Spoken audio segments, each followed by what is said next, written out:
You have educated us on the topic of power and leadership a few times now. Can you please expand further on this topic? People say money is power, but is money really power?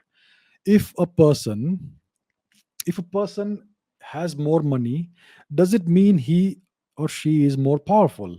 Can a person with decent money become powerful?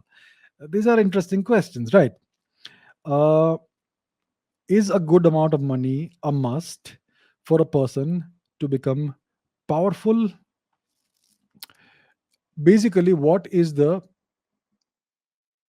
sorry basically what's the real difference in relation between power and money, which people misunderstand quite a lot? So this is a complicated topic.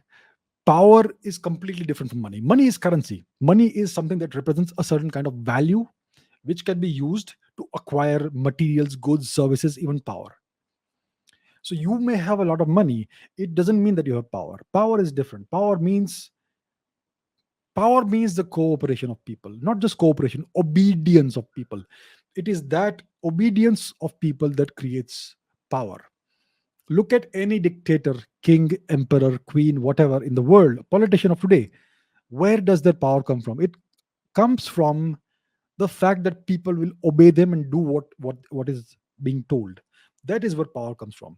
So you can buy power. If you already have some power, you can buy more power with money. There are certain rules in power, certain secrets power. So imagine that you are, let's say, hypothetically, a Saddam Hussein kind of dictator.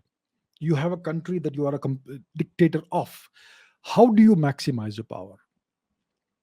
You have to depend on other people for power. Whether it is Saddam Hussein, whether it is Kim Jong Un, whether it is Xi Jinping, whether it was Julius Caesar, whether it was Alexander the Tyrant, whoever these powerful people were, their power, they had no power without the obedience of other people. So, how do you acquire more power? There are certain secrets. Let me go into a couple of these secrets. First secret is must depend on as few people as possible.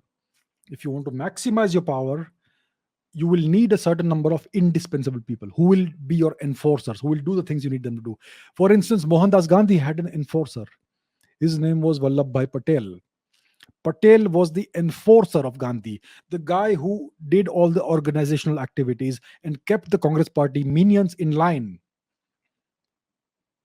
He was the enforcer. He was the iron discipline man. He did the organization on all those activities. So Mohandas Gandhi depended on Vallabhbhai Patel for this enforcement and organizational activity. So one guy was enough for Gandhi. He did not need 15 people to do that. Only one guy was enough. And Patel would have a number of his own chosen few people who would do the work for him. That's how it works. It's an organizational hierarchy. So the first rule of power is you must depend on as few people as possible, the indispensable people. But the group of people you can really trust, make it as large as possible. That is the second rule of power, right?